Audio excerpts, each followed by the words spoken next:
অবরুদ্ধ নিশীথ পর্ব সংখ্যা ৫৯-৬০। লেখনীতে তেজস্মিতা মুর্তজা। গল্প পাঠে আমি অরোরা ইসলাম। বিছানায় শুয়ে অল্প একটু চোখ লেগে গেছিল হামজার। আচমকা জেগে উঠল। রিমি বিছানার এক কোণে জানালা ধরে বসে আছে। হু হু করে এসির ঠান্ডা বাতাস আসছে, তবুও জানালার কাজ খুলে রেখেছে। আন্দাজ করা যায় রাত প্রায় শেষ। আজকাল রাতটা বিভিন্ন ভাগে বিভক্ত হয়েছে, তবে কোনো ভাগে ঘুমের সুযোগ নেই। হামজা এদিক ওদিক তাকালো। গলাটা ঘেমে ভিজে গেছে, ফতুয়াটা চিটচিট করছে। এসির হাওয়া বেরিয়ে যাচ্ছে বাইরে। আনমনে বসে থাকা রিমিকে আধারে অদ্ভুত লাগছিল। হামজার কপালে চিরচির করে উঠল। ঘুমের প্রচণ্ড ঘাটতি পড়ে গেছে কিছুদিন। উঠে বসতে প্রথমত জয়ের চিন্তা মাথায় এলো। পাগলটা কি করছে কে জানে। রিমি জানালা থেকে মুখ না ফিরিয়েই বলল, উঠলেন কেন? কিছু চাই? তুমি ঘুমাবে না? ঘুম আসছে না। এভাবে শরীর খারাপ করতে চাও? রিমি কিছুটা সময় নিয়ে বলল, গতকাল আব্বু কল করেছিল। তোমার চাচার লাশ তো এখনো মর্গে। বাড়িতে আনলে নিয়ে যাব, দেখে আসবে। যেতে চাইনি তো। তাতে কি, কাকা তো। দেখতে যাবে না শেষবার? রিমি স্লান হাসল। তা কেমন যেন দেখালো। উদাস স্বরে বলল, আপনার মস্তিষ্কে এত ধারালো আর জটিল হামজা। হঠাৎ এ কথা? এখনকার কথাই চিন্তা করুন না। আমি শুধু বললাম আব্বু কল করেছিল, ব্যাস। গোটা কাহিনীটাই সমস্ত মুখস্থ পড়ার মতো বুঝে তার উপস্থিত জবাব দিয়ে দিলেন, ঠিক যেন আর্টিফিশিয়াল ইন্টেলিজেন্স। হামজা হাসে। বোকা বেগম। আর্টিফিশিয়াল ইন্টেলিজেন্সও স্বয়ং মানুষের বুদ্ধিমত্তার সামান্য অংশ মাত্র। রিমি চমকালো। কিছুক্ষণ চুপ থেকে আনমনে বলল, আপনাকে আমার আজকাল ভীষণ ভয় করে। বুঝি, তবে তার যুক্তি নেই। ফিরে তাকায় রিমি। আমি তো আমার জন্য ভয়ঙ্কর না। নারীদেরকে আমার ভয়ও নেই, ভরসাও নেই। আমি বিশ্বাস করি নারী মমতাময়ী জাত। ওদেরকে আদর ও মমতায় ভিজিয়ে থামাতে হয়, অথবা কৌশলে। যতক্ষণ না তারা নিজ গণ্ডি পেরিয়ে পুরুষের কাজে বাগড়া দিতে আসে, তবু যথাসম্ভব খোলাখুলি জখম করতে নেই। করলে কি? ওরা কুচক্রী হয়ে ওঠে। আর একজন কুচক্রী নারী যদি কোনো ক্ষেত্রে সমস্যা সৃষ্টি করে, সারা দুনিয়া একাকার হয়ে যায়, তাও সমাধান দিতে পারে না। রিমির মনে হলো তার নিখুঁত উদাহরণ যেন আরমিন। এই লোক সব বুঝে, পারিপার্শ্বিক সব বোঝে, তবুও অনড়। অন্ধকারে হামজার ভরাট বলিষ্ঠ বুদ্ধিদীপ্ত মুখটার দিকে চেয়ে রইল। এরপর জিজ্ঞেস করল, আমি বুঝি না কেন আপনাকে একটুও। আপনি আসলে কোন দিকে এগোচ্ছেন? আমি দিক ঠিক করে চলতি পথে। যখন চলতে শুরু করেছিলাম, তখন কোনো গন্তব্য বা পথ ঠিক করে রাখিনি। শুধু একটা পণ করেছিলাম, এই পথ চলা মৃত্যু রোধ ছাড়া থামব না। মাঝপথে যা পেয়েছি সব কুড়িয়ে নিয়েছি। এখনো ঠিক সেভাবেই চলছি। সামনে যা পাবো তা হাত ভরে কুড়িয়ে নেব। থামবো কোথায় তা অজানা। সামনে রাস্তা বন্ধও তো থাকতে পারে। তার বউ বুদ্ধিমতী হয়ে গেছে। হামজা আওয়াজহীন হাসে। কেউ একজন বলেছিলেন, যতদূর রাস্তা দেখা যায় ততদূর অন্তত এগিয়ে যাও। পরের পথ সামনে পৌঁছাতে পৌঁছাতে পেয়ে যাবে।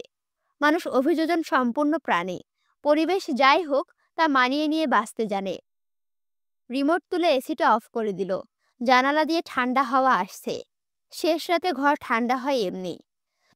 রিমি জানালার দিকে পিঠ করে দেওয়ালে হেলান দিয়ে বসে। কেমন ভঙ্গুর স্বরে বলে, যা, আপনি কি জানেন আমি আপনার এক অপূরণীয় রকমের ক্ষতি করেছি, এবং সেটা ছিল আপনার শাস্তি।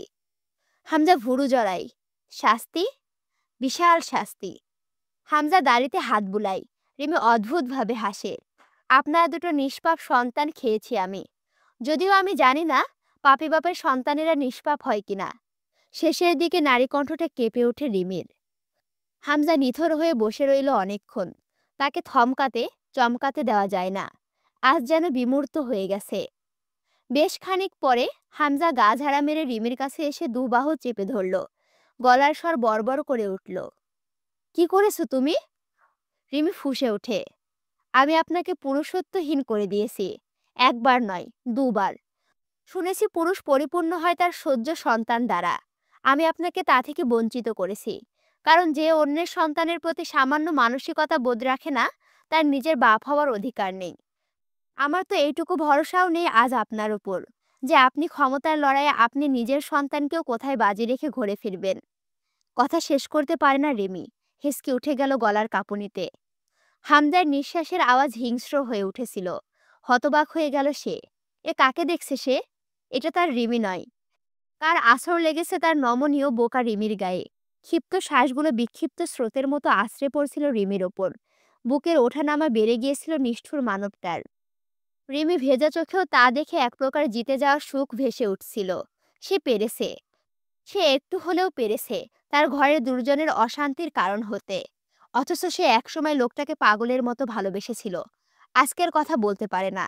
আজ তার অনুভূতিরা হামজার ওপর আজব রঙের রংচটা। হামজা ঝাঁকি মারল রিমিকে ধরে। দুটো সন্তান এসেছিল তোমার পেটে? আমার সন্তান? দুটো সন্তান? হামজা দুহাতে মুখ ঢেকে অস্থির হয়ে বিছানায় পা ঝুলিয়ে বসে। রিমি চাপা ক্ষোভে ফুঁসে উঠল। হ্যাঁ, হ্যাঁ, আর তাদের আমি খুন করেছি। এরপর ঝরঝর করে কেঁদে উঠল তার মাতৃচিত্র। এই দুই হাতে ধ্বংস করে দিয়েছি তাদের। তারা জানুক, আপনার মতো একটা নিষ্ঠুর বাপই নয় শুধু, একটা নিষ্ঠুর মাও আছে তাদের। হামজার সৌম্য শ্যাম শরীরটা ভিজে উঠেছে। একটানে ফতুয়া খুলে ফেলল। সুস্থির পুরুষটির মাঝে অস্থিরতা বড্ড বেমানান। যে লোকটা নিকট আত্মীয়দের মৃত্যুতে অনড় পাথরে, সেই লোকটা যখন ছোট্ট রিমির এক বিমূর্ত নিষ্ঠুরতায় এমন পাগলপাড়া হয়ে ভঙ্গুর হলো, রিমির কাছে ভীষণ আজব লাগছিল। সে মুখে দুহাত চেপে হু হু করে কেঁদে উঠল। প্রতিটা ক্ষণে তার নারী হৃদয়ের ক্ষরণ চলে। প্রতি মুহূর্তে সে জ্বলন্ত চিতায় দগ্ধ হয়। এত উৎপীড়ন হুট করে যেন নাজিল হয়েছে তার জীবনে। আর পথ দেখানোর জন্য আরমিন। ভুল সঠিক জানে না, শুধু রিমি জানে আরমিন বিশেষ অবিশেষ এক চরিত্র, যাকে এড়ানো যায় না। আরমিনের প্রতি অদম্য ঝোঁক অনুভূতি হচ্ছিল। ওই মেয়েটার প্রতিটা কথা অবাস্তব্য তীর। আরমিন বলেছিল, রিমি, আপনি দেখবেন এই সমাজে ক্ষমতাসীনরা একই ঘটনার পরিপ্রেক্ষিতে নিজের ও সাধারণ মানুষের ক্ষেত্রে রাত ও দিনের মতো দুই রকম ধর্মের খেলা দেখাবে। রাজার ছেলে লাউ চুরি করলে হাত কাটার বিধান নেই রিমি। এই হামজা ও জয় প্রতিক্ষণে তাই তো দেখাই। রিমি অবাক হয়। সে রাজনৈতিক পরিবারে জন্মেও কখনো মানুষ ও সমাজের গঠনগতির দিক থেকে এমন ভাবনার অবতীর্ণ হতে পারেনি যেসব আরমিন ভাবে ও করে। সুতরাং ক্ষেত্র মানুষের জীবনধারা ঠিক করে না, মানুষের নিজস্বতা এবং এক একটা ক্ষেত্রকে বেছে নেয়। এবার দৃশ্যপট জয়ের এদিকে আসলো, মানে পলাশের সে বাংলো বাড়িতে আসলো। ওনাকে নিয়ে বাইর হইয়া যান আপনি। রূপকথা দৃঢ় স্বরে বলে উঠল, আমি কোথাও যাব না জয়। তুমি আমাকে ঠিক কতটা দুর্বল ভাবো? জয় জবাব দেওয়ার প্রয়োজন মনে করল না। মহিলা মানুষকে লাই দেওয়ার নয়, আবার তাদের সামনে বাহাদুরি দেখানোরও নয়। এমনিতেই ওরা পুরুষের অধীনস্থ, দুর্বল, অবলা। তাদের ওপর বাহাদুরি দেখানো অথবা মূল্যায়ন করা দুটোই ছোট লোকে ব্যাপার স্যাপার জয়ের কাছে। অন্তত মুস্তাকিনের পরাগ হয়ে যাবার বিষয়টা নিয়ে প্রশ্ন করেনি। তাতে জয় অবাক হলো। রূপকথা জেদ ধরে বসে থাকে। আমি কোথাও যাব না। কি করবে তুমি? আসলে আপনি থাকলে আমার কাজে সামান্য অপ্রস্তুত বোধ করতে পারি। মেয়ে লোক, তার উপর। কি বলো? মেয়ে লোক? তাচ্ছিল্যের হাসি হাসি রূপকথা। নারী বিদ্বেষ বা অবমাননা যায়নি এখনো। অন্তু, তুমি কি করলে এতগুলো দিনে? ওর ভেতরে এখনো পৌরস্য অহংকার ভরপুর দেখছি। কথা না বাড়াই, কথা আপা, পরাগের সাথে চলে যান। আচ্ছা, কথা আপা বলতে রূপ কথাকে বলছে। কথা না বাড়ান, কথা আপা। যাব না আমি, বলছি তো। আর কোথায় যেতে বলছো? জয়ের চোখে মুখে নিদারুণ গাম্ভীর্য। সোফাতে বসে টাকনুর কাছে প্যান্ট ঠিক করছে অকারণে। ঢোকার পর মুচকি হেসে পরাগ একবার অন্তুকে জিজ্ঞেস করেছিল, ভালো আছেন ম্যাডাম? অন্তু বিনিময়ে কেবল অতি সামান্য হেসেছিল। সে বুঝেছে জয়ের মতো ধূর্ত শিয়াল অকারণে একটা জায়গায় আসার লোক নয়। জয় খানিক বাদে আচমকায় হাসল। কেমন অপ্রতিভ ভয়ানক সে হাসি রূপকথাকে বলল, যান, দেখে আসুন একবার। কাঠের এই বিদেশি গড়নের বাড়িটা রাজন আজগর পলাশকে উপহার দিয়েছিলেন। বাগানবাড়ির অবসর কাটানোর জন্য ভালো। চমকপদ সুন্দর বাড়ির ভেতরে বাইরের পরিবেশ। বেসমেন্টে দরজা ঠেলে রূপকথা ভেতরে ঢোকে। ঘুটঘুটে অন্ধকার। কারো রুদ্ধশ্বাস ভোতা আওয়াজ পাওয়া যাচ্ছে। আলো জ্বালায় রূপকথা। মেঝেতে পড়ে আছে পলাশ, ডান পায়ে শিকলে আটকানো। সেটা না থাকলেও ছোটার ক্ষমতা নেই। শরীরে ড্রাগের মাত্রা অত্যাধিক। দুটো দিন মেলাটোনিন পুশ করা হয়নি, অর্থাৎ পলাশ ঘুমায়নি 2 দিন। প্রায় মরণ সমান তা। তার একাধিক মানসিক রোগের মাঝে তীব্র ঘুমহীনতা একটা। ওকে দেখে মনে হচ্ছিল মৃত্যুর পর একবার নরকবাস করে আবার পৃথিবীতে ফিরেছে। ফর্সা দেহটা ফ্যাকাশে হয়ে গেছে, যেন দেহের রক্ত সবটুকু বের করে নেওয়া হয়েছে কোনো চোষক দিয়ে। চোখের মণিতে রক্ত জমাট বেঁধেছে দানা হয়ে, শুধু হালকা আলোতে চোখের মণিটা জলজল করছিল। হাতের বিভিন্ন স্থানে ফুটো, এবড়ো থেবড়োভাবে ইঞ্জেকশন পুশ করা হয়েছে, তবুও যেন কই মাছের যান। এ অবধি যে সাজাটুকু পলাশ পেয়েছে, যে কারো সাধ্যি নেই তা সহ্য করে বেঁচে থাকার। দুদিন আগে পলাশকে ধরে আনা হয়েছিল এখানে, ক্রসফায়ারের অর্ডার ছিল। পলাশ সহ ওর দলে 18 জন অথবা এর বেশি জন দেশের বাইরে, তাদের মাঝে কমপক্ষে 15 জন সশস্ত্র দিনাজপুরে অবস্থান করছিল। সরাসরি র্যাপিড অ্যাকশন ব্যাটালিয়ন টিম রাজধানী থেকে নাজিল হয়েছিল পলাশের খাতির করতে। বছরের পর বছর ধরে রাজন আজগর দেশের টেরোরিজমে বহুত অবদান রেখেছে। তার রাখা অবদানে মানি লন্ডারিং তার মাঝে অন্যতম। কঠিন এক অপরাধ, যদিও এটা গোটা বাংলার সর্বোচ্চ প্রচলিত অপরাধ। তাই এটাকে অপরাধ না বলা ভালো, কারণ মানি লন্ডারিং কার্যক্রমটা আমজনতার দ্বারা সাধারণত ঘটে না।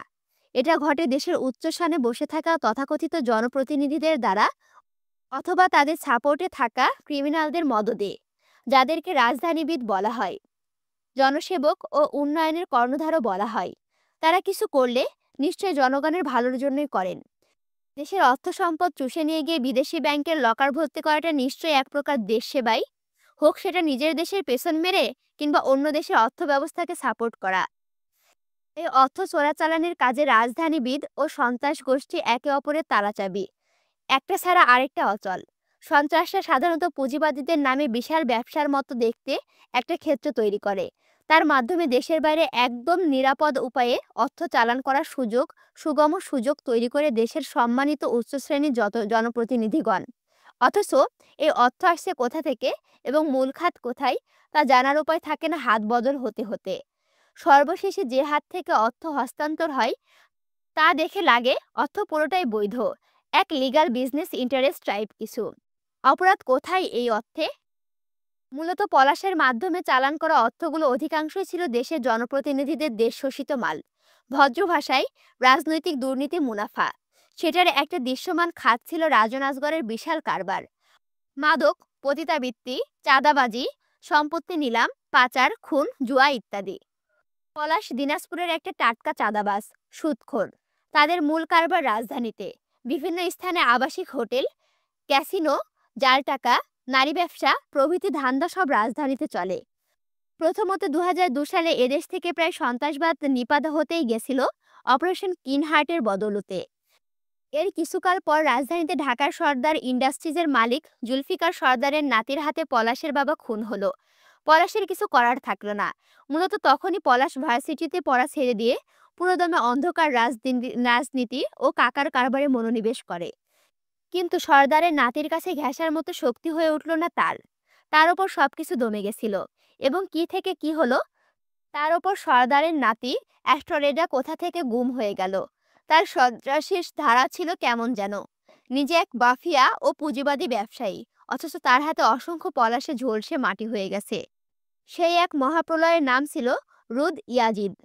এরপর যখন 2008 এর নবম সংসদ নির্বাচনে আওয়ামী লীগের মহাজোট দেশের ক্ষমতায় এলো, রাজন আজগর ও পলাশ নতুন উদ্বেগ ও উদ্যমে জেগে বসল।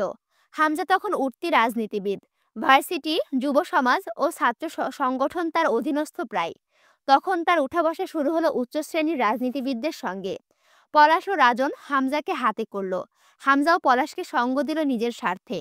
জয় আমির তখন 21 বছরের তরতরে যুবক, অনার্স প্রথম বর্ষের ছাত্র। তার কলেজ জীবন শেষ হয়ে ত্রাসের পাথরের যাত্রা শুরু হয়েছে। এরপর রাজন আজগর যেমন রাজধানীতে নতুন নতুন রাজনীতিবিদদের সহচর্য পেতে শুরু করলেন, কারবারও লক্ষ্মীর ভাণ্ডার খুলে পড়ল। পলাশকে তার নিজের নামের ভীতি গড়তে বেগ পেতে হয়নি। গরিব কৃষক থেকে শুরু করে সর্বসাধারণ, মুদি ব্যবসায়ী থেকে শুরু করে বড় ব্যবসায়ী অথবা কেউ একটা একাধিক তলা বাড়ির পিলার গড়লেও চাঁদার দায়ে জিম্মি হয়েছে। তার বদলে বউ থেকে শুরু করে ঘর বাড়ি সহ তাদের শেষ সম্বলটুকু পলাশের হয়েছে। বাংলাদেশে পুলিশ ব্যুরো অফ ইনভেস্টিগেশন সংস্থা গঠিত হলো 2012-তে।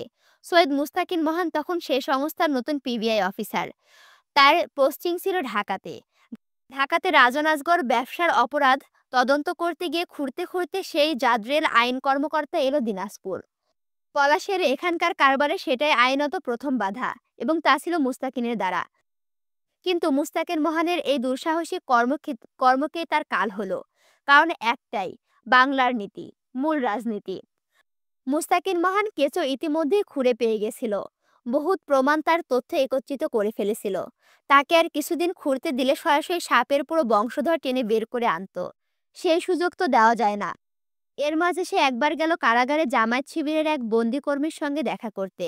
ব্যাস, জনসেবকদের কাজ সহজ হয়ে গেল। পিবিআই অফিসার সৈয়দ মুস্তাকিন মহান একজন সহকারী কর্মকর্তা হওয়া সত্ত্বেও সে দেশদ্রোহী মনোভাব পোষণ করে এবং দেশ বিরোধী ও জঙ্গিদের গোষ্ঠীর সাথে লেবাস করেছে তার। সুতরাং তাকে বরখাস্ত করা হলো। বন্দীরা হলো যুদ্ধাপরাধী সব। তাদের সাথে দেখা করা অপরাধ এবং সেই অপরাধে বরখাস্ত কর্মকর্তা সৈয়দ মুস্তাকিন মহান কাজ থামিয়ে দিলে বোধহয় বেঁচে থাকতো না কিনা বলা যায় না। কিন্তু তার কার্যক্রম চলছিল। এতে করে গোপনে তাকে সরিয়ে দেওয়ার অর্ডার এলো, যেটা কোনো পার্টিরই লোক অথবা পলাশের শখের সাথে করে দিত। অথচ তাদের শিকারকে ছিনিয়ে নিল একদিন জয় আমির। সালটা 2013 এর মাঝামাঝি। জয় আমির মুস্তাকিন মহানকে খুন করে ফেলল। যখন মুমতাহিনার কেসটাকে মিছামিছি হ্যান্ডেল করে মুস্তাকিন নামধারী পরাগাছগড়, তখন তার কাছে একটা হুমকিস্বরূপ চিরকুট এসেছিল। ধারণা করা হয় ওটা পাঠিয়েছিল মুরসালিন মহান অথবা ওদেরই কেউ। মানে এইখানে এতক্ষণ ধরে যে কাহিনীটা তোমাদের শোনানো হচ্ছিল, তা হলো আসল মুরসালিন মহান যে পিবিআই অফিসার, তাকে কিভাবে মারা হলো, কিভাবে তার পিছনে ষড়যন্ত্র করে তাকে হ্যাটাই দেওয়া হলো, সেই মূল কাহিনীটা করা হলো। পিবিআই অফিসারকে মারছিল মূলত জয় আমির। আশা করি তোমরা বুঝতে পারছো। দুদিন আগে রাত 2টোর দিকে পলাশ ছিল তার দিনাজপুরের 3 নম্বর আবাসে। ওটা চেহেল গাজীর মাজারের অদূরে ঢাকা দিনাজপুর মহাসড়কের পাশে। 3 তলা বাড়ি। ওর বাড়ির সীমানা থেকে 4 ফুট দূর পাশে দোতলা বিল্ডিংটা এক এনজিওর অফিস। এই বাড়িতে কিছু অস্ত্র, চেক বই, ক্যাশ টাকা নেবার উদ্দেশ্যে ওখানে যাওয়া তার। সেই রাতেই তার দক্ষিণ দিনাজপুর হয়ে হাকিম দিয়ে হিলি বন্দরে ওপারে বাংলাদেশ ভারত সীমান্ত পেরিয়ে চলে যাবার কথা ছিল। হিলি বন্দরে পলাশের ভারতীয় মাল আসে মাঝে মধ্যেই। বহু চেনা জানা লোক আছে, কিন্তু ব্যাটালিয়ন ফোর্স যে রেডি এবং পলাশকে তাকে তাকে রেখেছে তা পলাশ জানতো তখনও। মাঝার মারার আগে জয়কে পলাশের সম্ভাব্য অবস্থান বলেছিল, কিন্তু হামজার কাছে খবর এলো সে দেশ ছাড়ছে। বড় অঙ্কের একটা ক্যাশপাতি থাকে ওই বাড়িতে। দেশ ছাড়ার আগে ওই বাড়িতে যাওয়ার সম্ভাবনা 90%। এটা কথায় কথায় পরাগ জেনে গিয়েছিল। তথ্যটা সে আইন সংস্থার কাছে পৌঁছে দিয়ে সেরেছে লোক মারফতে। জয়ের মুখে বাংলা গালিগুলো শুনতে হয়েছে এর বদলে। আকাম ঠাপানো সারা, একটা কাম করে রেখে দিলা, তোমার তো সয় না। এতকাল বাল চেটে খাইছো, এখনো তার সইতেছে না। তোমার শ্বশুর আব্বাদের যদি বলতেই হয় তো আমি কি বলতে পারতাম না? এবার যদি কোনোভাবে পলাশ হাতছাড়া হয়ে যায়, পুলিশ যদি ওকে ধরে ফেলে, ওর বদলে তোর কোরবানি হবে বিনা চাঁদে। সম্বন্ধীর চ্যাংড়া আমার। পরাগ খিচে উঠল। কথাবার্তা সাবধানে বলবে। পলাশকে তোমার অথবা পুলিশের হাতে দেওয়ার সাথে আমার কোনো স্বাদ নেই। আমি শুধু চাই ও শেষ হয়ে যাক। তুমি তোমার মতো ভাবছো, আমি আমার মতো ভাবছি। একটু খেটে ধরো। ও এখনো ওই বাড়িতে আছে। পারলে পুলিশের হাত থেকে বাঁচিয়ে নাও। মনে রেখো, ও কিন্তু একা না। ওর কাকার রেখে যাওয়া চেলা এসে দিনাজপুরে জুটেছে ওকে সঙ্গ দিতে। Best of luck. পলাশ তখন মাতাল। সবকিছু গুছিয়ে রেখে সোফাতে বসলো। শরীরটা আউলে গেছে। কয়েকদিনের হয়রানিতে যাচ্ছে তাই হাল। পরাগকে না মেরে যাওয়ার ইচ্ছে ছিল না পলাশের। তার কানে সবই এসেছে, পরাগ কি করেছে।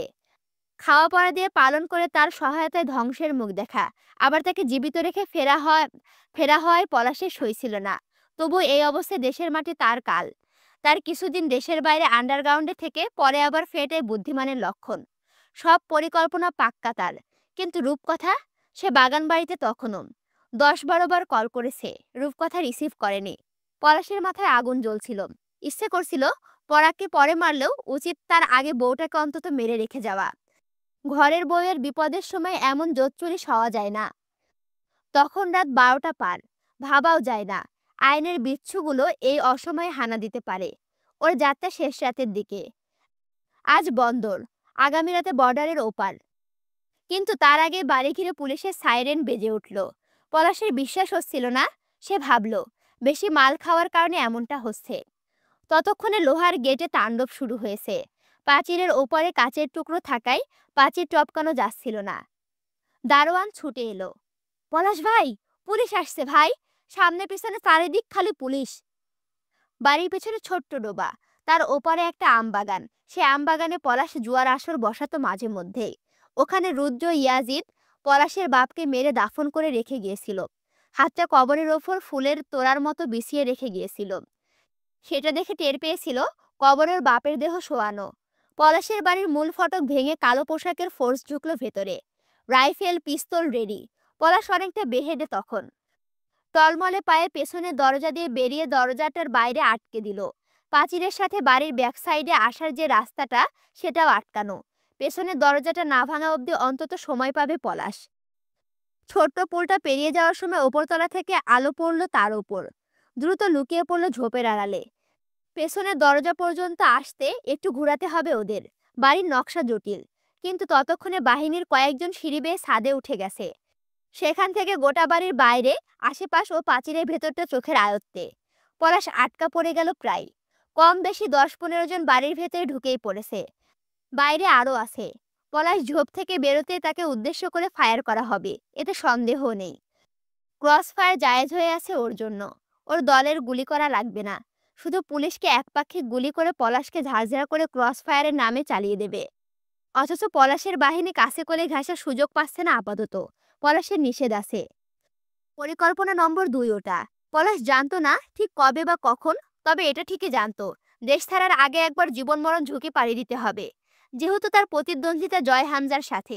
সুতরাং পরিকল্পনা নম্বর ২তে আছে, যদি কোনোভাবে পলাশ গ্রেফতার হয়েও যায়, কারণ চট করে রাজন আসগরের ভাতিজা পলাশকে ক্রসে দেবে না আইন রক্ষা বাহিনী। তারা এতটা ন্যায়পরায়ণ হলে তো পলাশিরা জন্মাতেই পারতো না। তাই পলাশ যদি পাকে পড়ে যায়, সে কোনোভাবে বাঁচতে চাইবে না, বরং গ্রেফতার হতে চাইবে। জয় হামজা যতদিন বাইরে আছে, তার জন্য কারাগারের চেয়ে নিরাপদ জায়গা নেই। আর বাংলাদেশের কারাগার হলো সবচেয়ে বড় কারবারের জায়গা। বিচারের পর পলাশের যদি ফাঁসির আদেশও আসে, তবুও সে কারাগারে নিরাপদে সময় পাবে। সুতরাং তখন বাইরে থাকা দলের লোক সরকার প্রধান অথবা বাহিনীর মূল হোতাদের মাঝে কারো সঙ্গে র্যাকেটিং টাইপ কিছু মিশেমিশি তামাশা খাড়া করে বিনিময়ে গোপনে পলাশের মুক্তি দাবি করবে। এতে পলাশের বরং আরও সহকারী কর্মকর্তাদের হেফাজত, কারামুক্তি ও আত্মগোপনের সুযোগ পাবে। এই পরিকল্পনাকে মাথায় রেখে পলাশ বসে রইল ঝোপের মাঝে। দোতলা জানালা দিয়ে দুজন কর্মকর্তা মেশিন গান তাক করে আসে, তবে গুলি চালাচ্ছে না। চালানো সাধারণত এরকম একটা সাংঘাতিক অপরাধী মনস্টার যদি হাতের মুঠোয় থাকে, তাকে গুলি করার মানেই হয় না। জিজ্ঞাসাবাদ ও বিচার এবং আইনত শাস্তি এদের জন্য অবধারিত। প্রায় মিনিট ৫ পরে পলাশ যখন দুহাত উঁচু করে আত্মসমর্পণ করে ঝোপ থেকে বেরিয়ে এসে বাগানের খোলা পুলের পাশে দাঁড়ালো, তখন একদম গটগটিয়ে নেমে এলো অনেক জোড়া পা। দ্রুত দৌড়ে এলো পলাশকে ধরতে। পলাশ হাসছে নির্লজ্জের মতো, সেই তার চিরচারিত প্যাচপ্যাচে হাসিতে জলজলে চোখ দুটো আরো ভয়ানকভাবে জ্বলছে। ওকে এসে ৪ জন ঘিরে ধরলো। পলাশ কেবল দুহাত বাড়িয়ে দেয় হাত করা পড়াতে। তখনই বিকট আওয়াজে কানে তালা লেগে গেল। পলাশকে ঘিরে ধরা ২ জন পুলিশ ধপধপ করে পড়ে গেল নিচে। সময় থেমে গেছে যেন। ভোঁতা হয়ে আসছে যেন কান সকলের। তীক্ষ্ণ স্নাইপারের ফায়ারিং সাউন্ডে। সাধারণত স্নাইপার ব্যবহার করা হয় চোরা খুনে, এমন পরিস্থিতিতে ক্রস ফায়ারিং প্রচলিত বেশি। ৩ তারা ছাদের ওপর যারা দাঁড়িয়েছিল, তাদের মাঝে একজন শেষ, বাকি ২ জন তার দিকে ছুটে যায়। গোটা বাহিনী লণ্ডভণ্ড হয়ে গেল ৩ অফিসারের এমন আকস্মিক মৃত্যুতে। তাদের বসের নজরে ঠিকই পড়ল ফায়ারিং পাশে সে এনজিওর বিল্ডিং থেকে হয়েছে, কিন্তু কোনো জানালা বা ছাদ কিছুই বোঝা গেল না। বাকি ২-৩ জন যখন পলাশকে সামলাতে এগিয়ে আসে, তখনই একাধারে ৫-৬টা আগুন লাগা ককটেল বোতল একযোগে ছুটে এলো পাঁচিলের ওপাশ থেকে। এমন আকস্মিক আতাতীয় হামলায় গোলমাল বেঁধে গেল একটা। এরকম সশস্ত্র গোলাগুলি দেখেও অদেখা কোনো আতাতীয় দল অথবা কেউ। পলাশের হাসি অল্প দ্বিধান্বিত হয়ে উঠল। তার দল এমন করবে না বোধহয়। তাহলে? পলাশের হাসি পাচ্ছে, দুঃখে না আনন্দে বুঝতে পারল না। পায়ের কাছে ২ জন অফিসারদের মরাদেহ পড়ে আছে। তার একটুও ইচ্ছে নেই জয় হামজার হাতে ধরা পড়ার। এত নিখুঁতভাবে স্নাইপার চালানোর দক্ষতা হামজার আছে, অর্থাৎ ২ জন তাকে পুলিশের হাতে পড়তে না দিতেই দৃঢ় প্রতিজ্ঞ। হাতের হ্যান্ডকাফের দিকে তাকালো। এত বছরের পাপের জীবনে প্রথমবার এটা হাতে পড়েছে। বাইরে বোধহয় অতাতীয়দের সাথে টুকটাক লোকচুরি চলছে পুলিশদের। পাশের বিল্ডিং এর জানালা বা ছাদে কাউকে দেখা যাচ্ছে না, অর্থাৎ হামজা নিচে নেমে গেছে। তাহলে জয় কোথায়? গন্ডগোল বাঁধানো শেষ। ফোর্স লণ্ডভণ্ড হয়ে গেছে। পলাশ ভুলেও পালানোর চেষ্টা করল না। সে পুলিশের হাতছাড়া হতে চায় না। মানে এইখানে মূল কাহিনী হচ্ছে পলাশ চাইছে পুলিশের হাতে ধরা পড়তে। কারণ পুলিশের হাতে যদি ও ধরা পড়ে, ওর যদি ফাঁসিয়েরও রায় আসে, তখন কিন্তু ওর বাইরে যেসব লোক আছে তারা কোনোভাবে নাটকীয়তা করে পলাশকে বের করে আনতে পারবে। কিন্তু পলাশ তো তরুকে হত্যা করছে। এখন পলাশ যদি হামজা কিংবা জয়ের হাতে পড়ে, তখন তো তার নৃশংস মৃত্যু নিশ্চিত। ওই জন্য সে কোনোভাবেই চাচ্ছে না হামজা কিংবা জয়ের হাতে পড়তে। আর এখানে মূল ঘটনা হইছে পলাশকে ধরতে পুলিশ ফোর্স ব্যাটালিয়ন সবাই আসছে। এখন তার মধ্যে গন্ডগোল পাকাই দিছে জয় আর হামজা মিলে। তারা দুইজন এখন বাইরে থেকে মানে পলাশের বাড়ির পাশে যে একটা বিল্ডিং আছে না এনজিওর, সেই বিল্ডিং থেকে মনে করো স্নাইপার চালাইছে। স্নাইপার চালা মনে করো গন্ডগোল বাতাই দিছে। এক জায়গায় পুলিশ ফোর্স দাঁড়ায় আছে একজনকে ধরতে, এর মাঝে মনে করো বাইরের লোক এসে হামলা করছে। সে অবস্থায় কেমন একটা গন্ডগোল হতে পারে ভাবতে পারছো? তার মধ্যে ২টা অফিসার মারা গেছে। এখন পলাশ কোনোভাবেই চাচ্ছে না যে জয় হামজার হাতে পড়তে। ওই জন্য সে পুলিশের ধারে কাছেই দাঁড়ায় আছে। এখন আমরা পরের ঘটনায় আসি। আগুন জ্বলছে চারিদিকে। পেছনে ডোবার কাছে পাঁচিলের ওপার থেকে আরো কয়েকটা ককটেল এসে পড়লো বাগানে। জয়ের ছেলেরা আর পলাশের দলের চেলারা সব একাকার হয়ে গেছে। উদ্দেশ্য আলাদা হলেও আপাতত কাজ একটাই দুদলের, পলাশকে পুলিশের হাতে না পড়তে দেওয়া। ককটেল একটা পলাশকে ঘেঁষে গেল। দ্রুত মাথা নেমিয়ে বকে ওঠে পলাশ। রূপকথার জন্য বেশ টেনশন হচ্ছিল। ওকে কি ধরা হবে? ও তো কোনো দোষ করেনি। তার নিজের বউকে আঘাত করার অধিকার শুধু তার আছে। পাশের বিল্ডিংয়ে বাহিনীর ৩ জন ঢুকে পড়ল। হামজা তখন বিল্ডিংয়ের ভেতরেই দোতলায় নেমে এসেছে ছাদ থেকে। দোতলার প্রধান কার্যালয় এনজিওটির, একাধিক কেবিন আর ডেস্ক সাজানো এক একটি ইউনিটে। বাথরুমের দেওয়ালের আড়ালে দাঁড়ালো হামজা। বাহিনীর লোক প্রথমত ছাদে উঠবে, কারণ ওরা নিশ্চিত বুঝেছে ফায়ারিং ছাদের ওপর থেকেই হয়েছে। হাতের M24 স্নাইপার রাইফেলটি ওজনে কম বেশি ১৫-১৬ পাউন্ড। সেটাকে ঠ্যাঙে ঠেকিয়ে রুমাল দিয়ে মুখ মাথা বেঁধে ফেললো। চোখ দুটো ঠিকমতো দেখা যাচ্ছিল না। এরপরও গিয়ে দোতলার প্রবেশে দরজার আড়ালে দাঁড়িয়ে রইল। ঘুটঘুটে অন্ধকার গোটা বিল্ডিংয়ে। ওদের হাতে টর্চ আছে অবশ্য, তবে সেটার আলো সরু সামনের দিক, বাকিটা অন্ধকার। ওরা যখন দরজা পেরিয়ে সোজা হুড়হুড় করে দোতলার ইউনিটের ভেতরে ঢুকে পড়ল, হামজা পায়ের স্যান্ডেল খুলে হাতে ধরে আস্তে করে বেরিয়ে এলো অন্ধকারে। নিঃশব্দে সিঁড়ি দিয়ে নেমে বাড়ির পেছনে ডোবার ধারে এগিয়ে গিয়ে আমবাগানের ধারে ঝোপের আড়ালে গিয়ে দাঁড়ালো। জয় কারো অস্তিত্ব টের পেতেই পেছন ঘুরে পিস্তলের মুজেলটা হাত বাঁকিয়ে তার পেটে তাক করে ধরল। হামজা শান্ত কণ্ঠে বলল, এখানে বেশিক্ষণ দাঁড়িয়ে থাকিস না। এই ঝোপটাকেও সার্চ করা হতে পারে, এগিয়ে যা। জয় খ্যাক খ্যাক করে উঠল। ভাই, তুমি এখানে কারবার লাড়তে আইছো? ফোর্স ছড়িয়ে পড়েছে চারদিকে। কবির দাঁড়িয়ে আছে মোড়ের ওপরে। বাড়ি যাও। আরমিন, ভাবি, তুলি বাড়িতে একা। কেউ নাই কিন্তু বাসায় ওরা ছাড়া। হামজা জয়কে ছোট্ট একটা পকেট চাকু ধরিয়ে দিয়ে বলল, এটা রাখ। মুখে রুমালটা খুলে জয়ের হাতে পেঁচাতে পেঁচাতে বলল, সাবধানে ব্যবহার করবি এটা, হাতে লাগলে সর্বনাশ। জয় ঠেলে বের করে দেয় হামজাকে। যাও তুমি, আমার কিছু হবে না। তখনও চারিদিকে তোলপাড় হয়ে যাচ্ছে। আরো ব্যাকআপ টিম এসে ভরে গেছে চারিদিকে। সব ছড়িয়ে পড়েছে চারিপাশে। ৩ জন অফিসার অজানা আত্মীয়দের গুলিতে নিহত। আচ্ছা, তোমাদের কাছে একটা আমার ভুল স্বীকার করি। এই জায়গায় অতাত্মীয় পড়ছি, কিন্তু এখানে এটাই লেখা আছে, আসল উচ্চারণটা আত্মীয় হবে। তোমরা আবার মনে করো না যে আমি ইচ্ছা করে ভুল বলছি। আমি এতক্ষণ এটা বুঝি নাই, কিন্তু এখন দেখছি এটা আত্মীয় উচ্চারণ করলে ঠিক হচ্ছে। এখানে আত্মীয় হবে, এতক্ষণ আমি আতাতীয় পড়েছি, কারণ লেখাটা এভাবেই লেখা ছিল। ৩ জন অফিসার অজানা আত্মীয়দের গুলিতে নিহত। তাতে খ্যাপা মৌমাছির মতো ছিটকে পড়েছে গোটা এলাকায় সবগুলো। বাহিনীর লোক ভাবেনি পলাশকে ধরতে এমন কাণ্ড হবে। হবার তো কথা নয় আসলে। কিন্তু হামজা স্পটটা পেরিয়ে বাকিটা পথ আরাম করে আম পাবলিকের মতো হেঁটে এসে মোড়ের ওপরে কবিরকে বলল, সিচুয়েশন হ্যান্ড আউট হয়ে গেছে। জিপ নিয়ে তুই জয়ের কাছে যা। উল্টো পথ ধরে যাবি। তারপর পলাশের বাড়ির পেছনে আমবাগানের ভেতরে ঢুকে পড়বি। জয় ওদিক দিয়ে বের হবে, অন্য উপায় নেই আর। আচ্ছা ভাই। কবির কোনো মতো মাথা নেড়ে গায়েগুই করা শুরু করলো। জয় ভাই বলেছে আপনার বাড়ি পৌঁছায় দিতে। হামজা নীরব চোখে তাকালো। আর আমি কি বলছি? কবির আর একটা কথাও বলল না। চুপচাপ সোজা জিপে উঠে বসলো। যাওয়ার আগে শুধু আস্তে করে একবার বলল, ভাই, আপনি কি আলাদা গাড়ি করে বাড়ি যাবেন? বাড়ি যাব না আপাতত, বাড়িতে কয়েকজন রেখে এসেছি, তুই দ্রুত যা। কবির চুপচাপ চলে যায়। হামজা জয়কে এমন অবস্থায় ফেলে বাসায় যাবে, এ ভাবনার ভাবার মতো কঠিন বোকামি করছে সে, বুঝলো। পলাশ তখনও পুলের ধারে দাঁড়ানো। ওর হাতে হ্যান্ডকাফ পরানোর পর পুলিশদের আর ওর দিকে কোনো খেয়ালই নেই। পুরো মনোযোগটা ৩ মরাদেহ ও অজানা হামলাকারীদের ওপর পড়েছে। পলাশের কাছে তখন মাত্র ২ জন রক্ষী, তবুও বেশ দায়সারাভাবে দাঁড়িয়ে, কারণ পলাশের কাছে কোনো হেলদোল নেই। সে যেন হাতকড়া পরে বেশ সুখেই দাঁড়িয়ে আছে। হাত দিয়ে মাঝে মধ্যে পকেট হাতড়ানোর চেষ্টা করছে। একটু লেবু পানি পেলে ভালো হতো। মাথাটা ঝিমঝিম করছে তার। জয়ের মুখ বাঁধা, তবুও বোতলের কাক খুলতে ঝাঝালো এক শ্বাস আটকানো ধোঁয়ার মতো গন্ধ এসে নাকে ঠেকল। হালকা কেসে উঠল। লোহার গেটের ছিটকানির ওপর অল্প স্বল্প কিছু একটা তরল ঢালছিল। তাতাল ছোঁয়ায় প্লাস্টিকের মতো ক্ষয় হয়ে পড়ছিল ধাতুগুলো। মাটির ওপর পড়ার পর চিরচির শব্দ হচ্ছিল।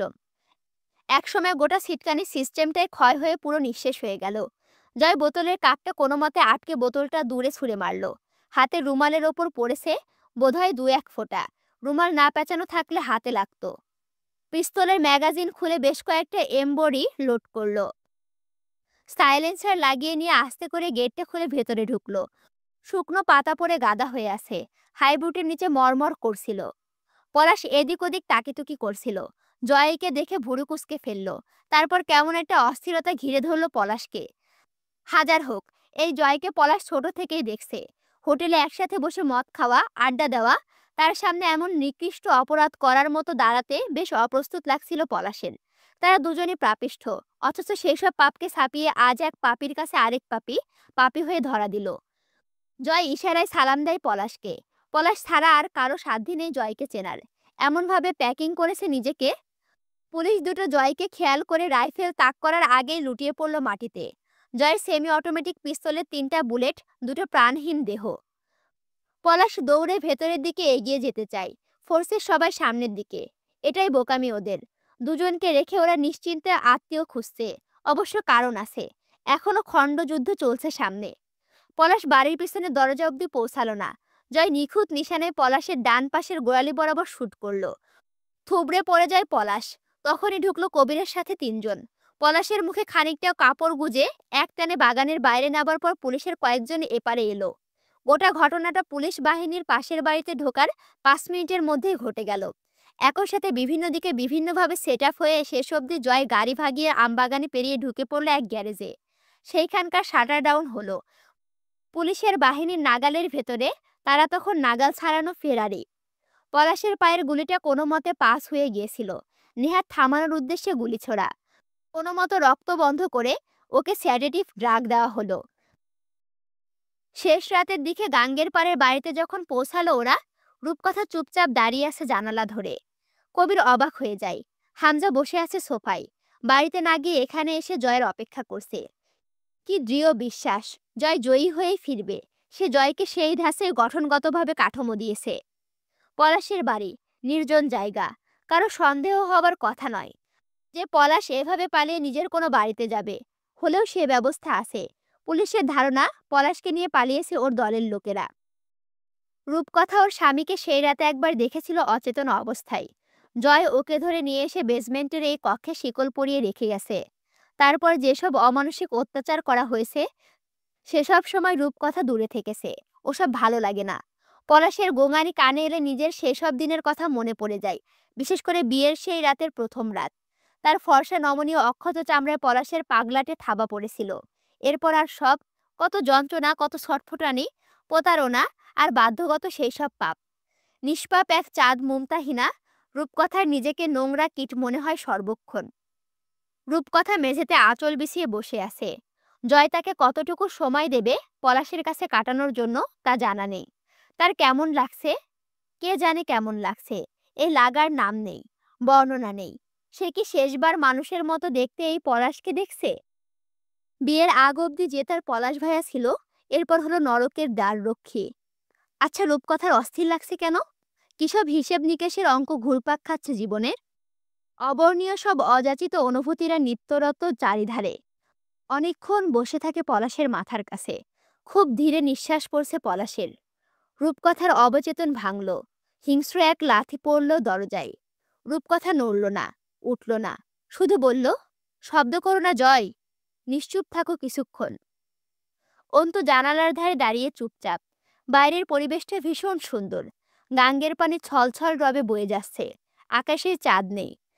গাঙের কুলের আবহাওয়া একটু মেঘলা বোধ হয়। রূপকথা যাবার পর পরাগ ল্যাপটপ ছেড়ে বসলো। অন্তুর দিকে তাকিয়ে বলল, পলাশ ভাইয়ের শুভাকাঙ্ক্ষীরা যখন তখন হামলা করবে, আর যদি তা না পারে তো পুলিশ নিয়ে আসবে। পলাশের জন্য এই মুহূর্তে জেলখানার চাইতে সুখকর জায়গা দুইটা নাই। জয় বিশাল এক হা করে হাই তুলল। ব্যাপার না, তুমি আসো না, তুলে দেব ওদের হাতে। তুমি তো ওই কোম্পানির প্রোডাক্ট, আমি আমার বউটা নিয়ে ভাগতে পারলেই হলো। পরাগ কাঠের ভারী চেয়ারটা ঠেলে মারল জয়ের দিকে। জয় দ্রুত সরে গিয়ে বাঁচল। লাগলে নির্ঘাত হাসপাতাল। পরাগ শান্ত স্বরে বলল, তোমার মতো বেঈমানের ওপর ভরসা করাও শালার এক প্রকার ফাত্রামি ছিল।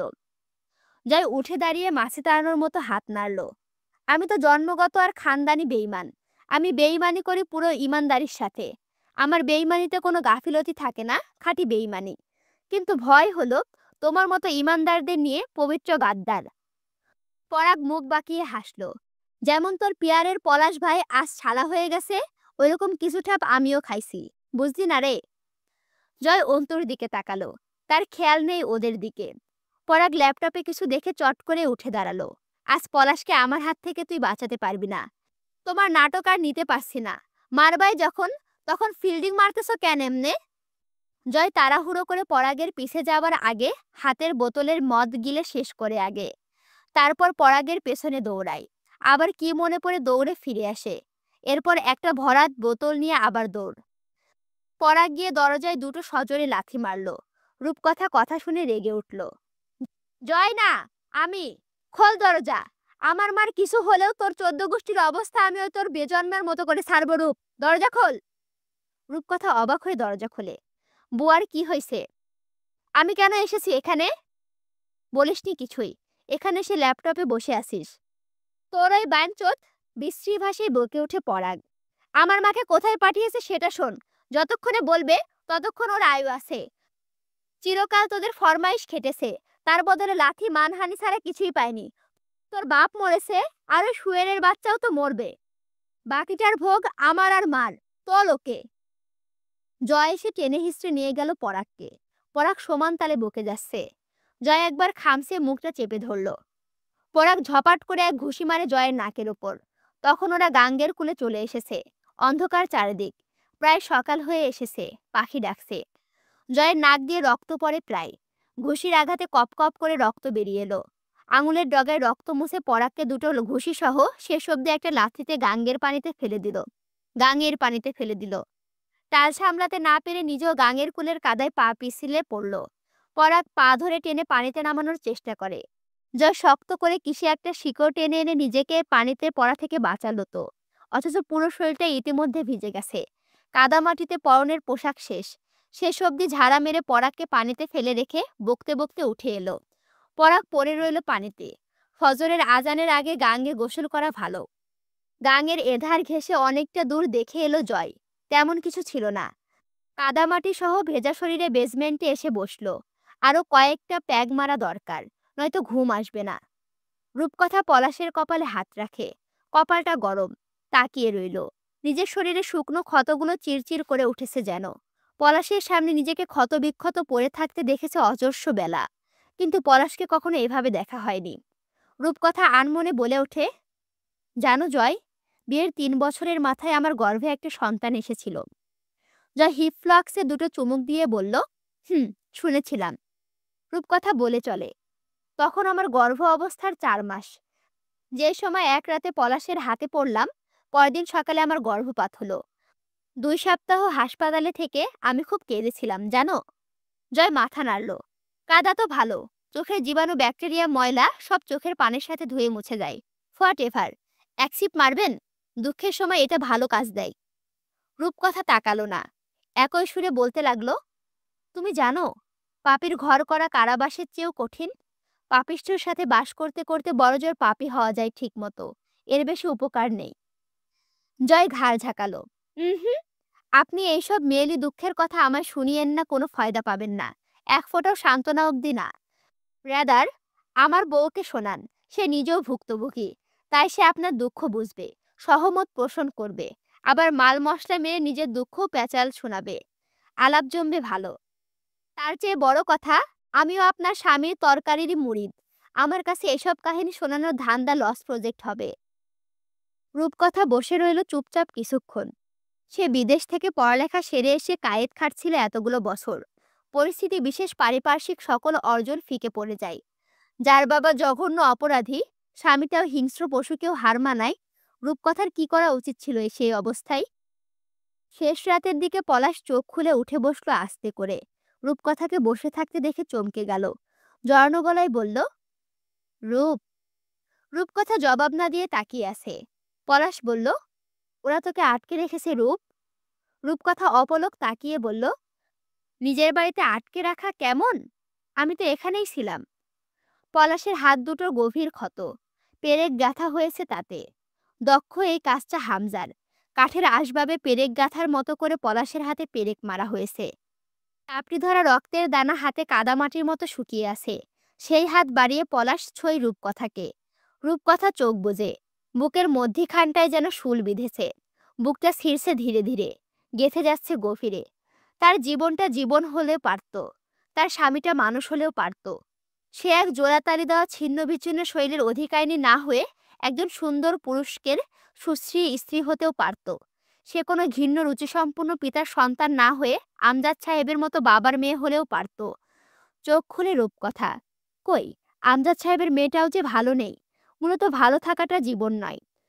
পলাশ হাসল। সে হাসলে চোখ দুটো ছোট হয়ে যায়, ভয়ানক দেখায়। হেসে বলল, তুইও বিশ্বাসঘাতকতা করলি রূপ?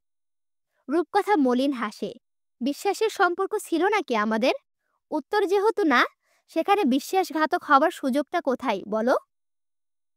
পলাশ গলা টিপে ধরল রূপকথার। হাতের ক্ষত থেকে মরা রক্ত গড়িয়ে রূপকথার গলায় লাগে। পলাশ হাতটা আরো দৃঢ় করে। দম বন্ধ হয়ে আসছিল, তবুও রূপকথা নির্লিপ্ত। পলাশ বলল, শিকল খুলে দিতে বল তোর লাংকে। খানকিগিরি করতে রয়ে গেছে সেখানে। ওদের স্পেশাল সেবা যত্ন করার জন্য রাখছে ওরা তোরে। আমি মরলে ওই কাজই করে খাস, রটির চেংড়ি। মারা খাইতে খাইতে জীবন যাবে তোর। তোর আমি। পলাশের হাতের থাবা শক্ত হলো, তাতে হাত থেকে রক্ত পড়ছিল।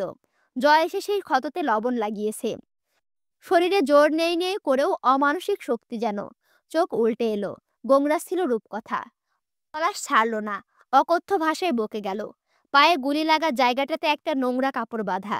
সেই কাপড়ের ময়লা জীবাণুর জোরে কদিন ওভাবে থাকলে ক্ষততে ইনফেকশন হয়ে ক্যান্সার ধরে যাবে যেন।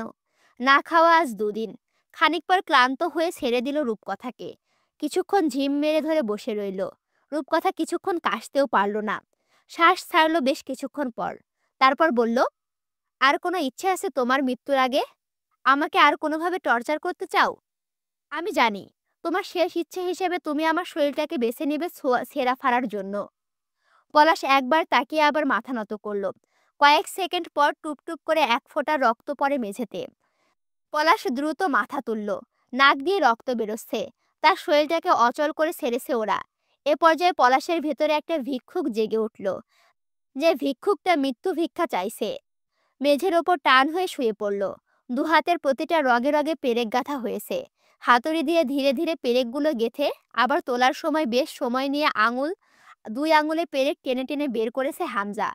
কত রক্ত বেরিয়ে গেছে মাপ গেলে ভালো হতো। তাহলে একটা হিসেব পাওয়া যেত শরীরে আর কতটুকু রক্ত বাকি আছে। শ্বাস ধীর হয়ে এলো পলাশের। চোখ বুজে খানিকক্ষণ শুয়ে থেকে আস্তে করে পানি চাইলো। জয় হামজা ততক্ষণ মানুষকে অত্যাচার করে যতক্ষণ না সে সজ্ঞানে থাকে। জ্ঞান হারালে মাফ। আবার চিকিৎসা করে, সুস্থ করে, জ্ঞান ফিরলে নতুন মাত্রায় শুরু। পলাশ দুটো দিন আয়ু পেয়েছে এই বদৌলতে। আজ রাতটাও পেল, কারণ সে অজ্ঞান ছিল। ভিকটিমের চোখে কাতরানি না দেখলে জয় টর্চার করে সুখ পায় না। এটা ওদের গোটা সোসাইটির উসুল। এই নীতির মূল হোতাটা রুদ্র ইয়াজিদ, তারপর হামজা, জয়, পলাশ। রূপকথা পলাশকে উঁচু করে ধরে পানি খাওয়াতে গেলে পলাশ গা দুলিয়ে হাসে। আজব দেখতে লাগে তখন। দাঁতের ফাঁকে ফাঁকে কালো রক্ত। হেসে জিজ্ঞেস করে, তোর কি আমার এই অবস্থা দেখে কষ্ট হচ্ছে রূপ? হচ্ছে তো। তুমি জানো না আমার কতটা কষ্ট লাগছে। তখন ভাবছি আমার স্বামীকে এমন যন্ত্রণাদায়ক মৃত্যুর মুখে দেখেও আমার তাকে বাঁচাতে ইচ্ছে করছে না, তাকে মুক্তি দেওয়ার তাগিদ পাচ্ছি না ভেতরে। এটা ভাবলে বুক ভেঙে চুরে কষ্টে আসছে। তখন কষ্টে মরে যেতে ইচ্ছে করছে। অথচ তুমি না আমার পলাশ ভাইয়া, আমার স্বামী। আমি ছাড়া এই দুনিয়ায় আপন বলতে তোমার কেউ নেই এই মুহূর্তে। আর আমিটাও তোমার খুব কাছের আপন কেউ। তোমার এই শেষ মুহূর্তে সেই আমি তোমার সামনে আছি, পাশে আছি, তোমাকে পানি খাওয়াচ্ছি। এমন সৌভাগ্য কয়জনের হয়? অথচ তোমার জন্য স্বাভাবিক মায়াটুকুও লাগছে না। এটা কতটা ব্যথাদায়ক ভাবতে পারো? এটা ভেবে তোমার কষ্ট হবার কথা। হচ্ছে। পলাশ অবাক হয়ে চেয়ে থাকে। আশ্চর্য! শরীরের মরণসম ব্যথাটা এখন ঝাপসা লাগছে। বুকে কিসের যেন অস্থিরতা। পলাশ অবাকের চরম সীমায় পৌঁছে গেল। এই জীবনে সে কখনো আবেগবোধ করেনি। কসাইয়ের মতো মানুষ জবাই করা, নারীদেহ ছিঁড়ে খাওয়া, মানুষের শেষ সম্বলটুকুই হস্তগত করে নেওয়া, কারো ব্যবসার গোটা পুঁজি, মুনাফা সবটা এক হানায় চাঁদা হিসাবে হাতিয়ে নেওয়া, বাপের সামনে মেয়ে, মেয়ের সামনে বাপকে মারা। কি যে সুখ লাগতো এসবে! তার মস্তিষ্কের কোনো অংশে আবেগ, অনুভূতি নামক দুটো শব্দের অস্তিত্ব নেই। এটা চিরন্তন সত্যের মতো। অথচ আজ পলাশ বুকের ভেতরে হাতড়ে নতুন এক রকমের কিছু অনুভব করলো। এই জীবনে এই রকম কিছুর সাথে পরিচয় ঘটেনি। এই রূপকথা তার পা দুটো দুহাতে বাহুতে জড়িয়ে ধরে বাচ্চা মেয়ের মতো মিনতি করেছে। ও পলাশ ভাইয়া, ছেড়ে দাও আমায়। ও পলাশ ভাইয়া, পলাশ ভাইয়া গো! এই চিৎকার আর মিনতি করা কান্নাগুলো পলাশের কানে বাঁশির সুরের মতো সুখকার ঠেকত। নিজেকে পুরুষ মনে হতো তখন। আজ পলাশ হতবিহ্বল হয়ে চেয়ে থাকলো। তার এই দুনিয়ায় কেউ নেই আপন। রূপকথা আছে, সে খুব আপন তার, তার স্ত্রী, চাচার মেয়ে। অথচ সে তাকে বাঁচাবে না। রূপের নাকি ইচ্ছাই করছে না একটুও। কঠিন মৃত্যু তার সামনে। এই একমাত্র আপনটার সাথে সে খুব অন্যায় করেছে। তাই একমাত্র আপনজন সামনে আছে, তবুও তার এই নরকীয় হাল দেখে মায়া লাগছে না। রূপকথা নিচু স্বরে, কিন্তু কণ্ঠস্বরে অনুযোগের দৃঢ়তা মিশিয়ে বলল, আর এই মায়া না লাগার পিছনে প্রেক্ষাপটগুলো খুব ভয়াবহ। বুঝতে পারছো তুমি? পলাশ ঝাড়া মেরে উঠতে চেয়ে পড়ে যায়। তার রূপকথা ভীষণ রূপবতী, ঠিক রূপকথার রাজকুমারীদের মতন। শিক্ষিত, কথা বলে সুন্দর করে। আজ এসব মনে পড়ছে তার। উঠে বসে পলাশ, হাত বাড়িয়ে রূপকথার ঠোঁট ছোঁয়, কিন্তু কিছু বলতে পারে না। রূপকথা যান্ত্রিকভাবে উঠে দাঁড়ায়। পলাশের ক্ষতবিক্ষত দুর্বল হাতটা তখন পিছলে যাওয়া রূপকথার জামদানি শাড়ি ঘেঁষে। রূপকথার পেছন ফিরে তাকায় না। আচমকা তার বুক জ্বলছে। পুরনো দিনগুলো ভয়ঙ্করভাবে স্মৃতিপটে আক্রমণ করছে। এখন আর পলাশের সামনে থাকা চলবে না। সেও তো একা হয়ে যাবে। তার আর কেউ থাকবে না। হাসল রূপকথা। পলাশ থাকলে কেউ থাকা হতো। চোখ দুটো জ্বলছে অন্তুর। ঘুম নেই কত রাত। যাকে ভোলা হয়নি তাকে মনে পড়ার প্রশ্নই ওঠে না। তবুও গত রাত থেকে আব্বুকে মনে পড়ছে। এ কেমন মনে পড়া? তার তো ব্যাখ্যা নেই। আছে কেবল খণ্ড খণ্ড ব্যথা। অন্তুর মনে হলো, এই তীব্র যন্ত্রণা থেকে মুক্তি পেতে তার উচিত এখনই ওই গাঙের জলে মুখ চুবিয়ে 10 মিনিট ধরে রাখা। তাতে সব থেমে যাবে, তার হৃদঘড়িটার সাথে সকল ব্যথাটাও। বাগানের ঘাসগুলো অযত্নে বেড়েছে। সকাল সকাল কবির পুরো দলবল নিয়ে পলাশের এই বাড়িতে হাজির। জয় একটা কোরবানির আয়োজন করবে, তরুর জানের সাতটা হিসেবে। ওদের দাওয়াত এখানে। অন্তু ঝোপের কিনারে পাকা ঢিলার ওপর বসে আছে। জয় প্যান্ট হাইবুট ছেড়েছে। কবি সকালে সাদা লুঙ্গি ও চিরচারিত চামড়া স্যান্ডেল এনে দিয়েছে। রূপকথা এসে নিঃশব্দে বসে অন্তুর পাশে। অন্তু স্বাভাবিক হতে চেষ্টা করে। মুখে যেন দুঃখ ফুটে ওঠে না তার। তাই হাসার অভিনয় করে। জয় চুলো জ্বালাচ্ছিল। ভাঙা ডাল কুড়িয়ে এনে এনে জড়ো করেছে ছেলেরা। ধোয়া চোখে লেগে কেঁদে কেটে অস্থির অবস্থা।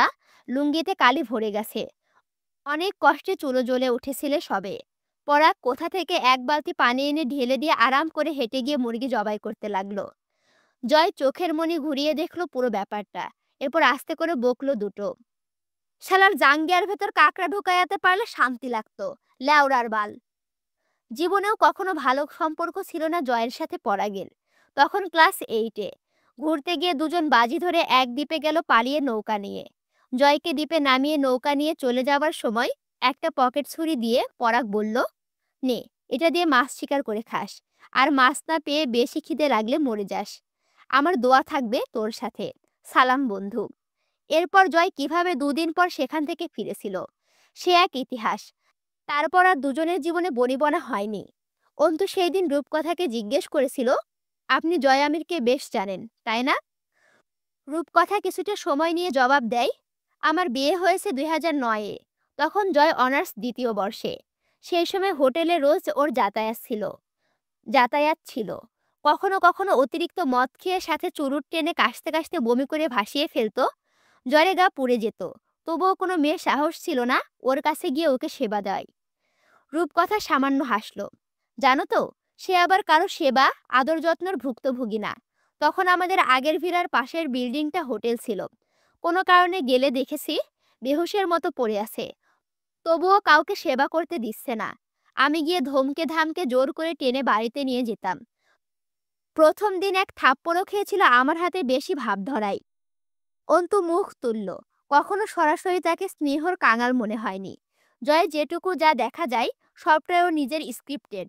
তুমি তাকে খুব ভালো জানো, আর আরো অনেক জানবে হয়তো। কিন্তু তোমার মতো করে কেউ জানে না। কত রাত জ্বরের ঘোরে কাতরেছে। মাথায় পানি দিতে গিয়ে শার্ট খুলে দেখেছি শরীরে অজস্র দাগ। কোনোটা তাজা, কোনোটা অনেক পুরনো। অথচ এত এত রাত পার হয়ে গেছে বেহেড অবস্থায়, তবুও কোনোদিন ওর অতীত বা ভেতর থেকে একটা কথাও জানতে পারেনি। অন্তু কথা ঘোরায়। থাপ্পড় খেয়ে কি করলো? দীর্ঘ এক শ্বাস টেনে উদাসীন স্বরে বলল রূপকথা। ব্যাককলের মতো চেয়ে রইল। এরপর চুপচাপ যা বললাম শুনল। রূপকথা একটু চুপ করে থেকে বলল, সেসব দিনে ঘুমের ঘরে তরুকে ডাকতো দুটো ঘুমের ওষুধ দেওয়ার জন্য। অন্তু ঠোঁট বাঁকিয়ে হাসল। সকল যন্ত্রণার একটাই ওষুধ, ঘুমের ওষুধ। আর নয়তো মদ গিলে ঘুমানো। চমৎকার তো। রূপকথা তাকালো অন্তুর দিকে। তুমি জানো, তোমার আর ওর মাঝে অসংখ্য মিল আছে। অন্তু তীব্র প্রতিবাদ জানায়। প্রশ্নই ওঠে না। রূপকথা শাড়ির আঁচলে ঘাম মুছে বলল, অস্বীকার করে অনস্বীকার্যকে এড়াতে পারবে না। জয়ের আয়নায় দেখা যাওয়া প্রতিবিম্বটা হলো তুমি। একই তবে বিপরীত। দুজন একযোগে তাকালো জয়ের দিকে। সে এখনো ঘাসের ওপর টান টান হয়ে শুয়ে পড়েছে। ঘাড়ের নিচে হাত রেখে আকাশের দিকে তাকিয়ে আছে। গাঙের পাশে সবসময় সনসনে বাতাস। কপালের কাছে চুলগুলো উড়ছে। অপর হাতটাও এবার ঘাড়ের নিচে গুজে গলা ছেড়ে এক ভারী টান ধরল। আমি চলতি পথে দুদিন থামিলাম,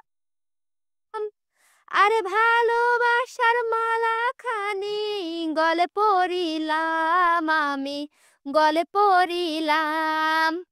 আমার সাধের মালা আজ যায় রে ছিঁড়ে, রইব না আর বেশি দিন তোদের মাঝারে। ডাক দিয়াছেন দয়াল আমারে, রইব না আর বেশি দিন তোদের মাঝারে। আচ্ছা, আমি কিন্তু গান ঠিকই গাইছি। এখন নয়েজ ক্লিয়ার করার পর মনে হবি জায়গায় জায়গায় আমি অজ্ঞান হয়ে যাচ্ছি। এই জন্য কিন্তু আমি দায়ী না। আমি কিন্তু গান গলা ছেড়েই গাই। আর এইসব গান আমার কণ্ঠে কিন্তু দুর্দান্ত শোনায়। এটা আমার কমপ্লিমেন্ট না, অনেকেই বলছে আমাকে। যাই হোক, তোমরা একটু ম্যানেজ করে নিও। রূপকথা একদৃষ্টে জয়ের দিকে চেয়ে থেকে বলল, জয়কে আমার একটা মানচিত্রের মতো লাগে। এক এক দিকের দৃষ্টিকোণ থেকে তাকে এক একভাবে আবিষ্কার করা যায়। পাপের কোনো দিক নেই। যে দিক থেকেই দেখুন ওটা পাপ এবং পাপ। রূপকথা হাসে। ভুল বলনি। পলাশের হাত থেকে এই জয় কতবার আমাকে ছাড়িয়েছে। এরপর একবার পলাশের সাথে ঝামেলা করে আমাকে ওদের বাড়িতে নিয়ে গিয়ে রাখলো। তখন নিশ্চিত হতে শুধায় অন্তু, কোন বাড়িতে? আমির নিবাস। আপনি ওখানে ছিলেন? ছিলাম। মজার কথা শুনবে? রেখে এলো আমায়, অথচ জীবনেও দেখতে গেল না আর বেঁচে আছি না মরেছি। আমি যে ওকে না জানিয়ে চলে গিয়েছিলাম ওই বাড়ি থেকে, সেটাও জেনেছে এক সপ্তাহ পর। অন্তুর হাসি পেল। এছাড়া আর কি আশা করা যায় জয় আমিরের কাছে? বলল, বাড়িটা কেমন বলতে পারেন? তোমার শ্বশুর বাড়ি তো, সেটার ব্যাপারে আমার কাছে জানা কেন? নিজে গিয়ে জানবে। আমি? সে হিসেব থাক আপাতত, আপনিই বলুন। অল্প চুপ থেকে রূপকথা চোখ তুলে তাকালো অন্তুর দিকে। তুমি আমাকে ঘেন্না করো অন্তু? অন্তু প্রসঙ্গ বদলাই। বাড়িটা কি পুরনো আমলের? রূপকথার জবাব দিল না। পদে পদে অন্তুর মাঝে জয় আমিরের ছাপ ফুটে ওঠে, যা মুখে প্রকাশ করতে ইচ্ছুক নয়। সেই কথাটা ভীষণ সপ্তপর্ণে এড়িয়ে যায় এরা। রূপকথার বুক আরেকটু ভার হলো। অন্তুর সুপ্ত ঘৃণা রয়ে গেছে তার ওপর আজও। আমার খুব খারাপ লাগে যখন দেখি আমি এত কষ্ট করে গান সুন্দর করে গাওয়ার পরেও গান যখন শুনতে মানে ভিডিওতে গান যখন শোনাই, যে গান গাওয়ার মাঝে মাঝে আমি অজ্ঞান হয়ে যাচ্ছি, আমার খুবই খারাপ লাগে। তারপরেও কিছু করার নেই। নয়েজ না ক্লিয়ার করলে আরও বিভিন্ন কিছু আশেপাশে সাইড নয়েজ শুনতে পাবা। এজন্য নয়েজ ক্লিয়ার করে দেওয়া হয়। আর আমি কিন্তু তোমাদের কথা চিন্তা করে এখন প্রতিদিনই ভিডিও ছাড়ছি। আর একটা ভিডিওর মধ্যে ২ টা করে পর্ব দিচ্ছি। তোমরাও বেশি, বেশি করে রেসপন্স করো, লাইক, কমেন্ট, শেয়ার করো এবং এখনো যদি আমার চ্যানেলটি সাবস্ক্রাইব করে না থাকো, তাহলে এখনই সাবস্ক্রাইব করে পাশে থাকো। আল্লাহ হাফেজ।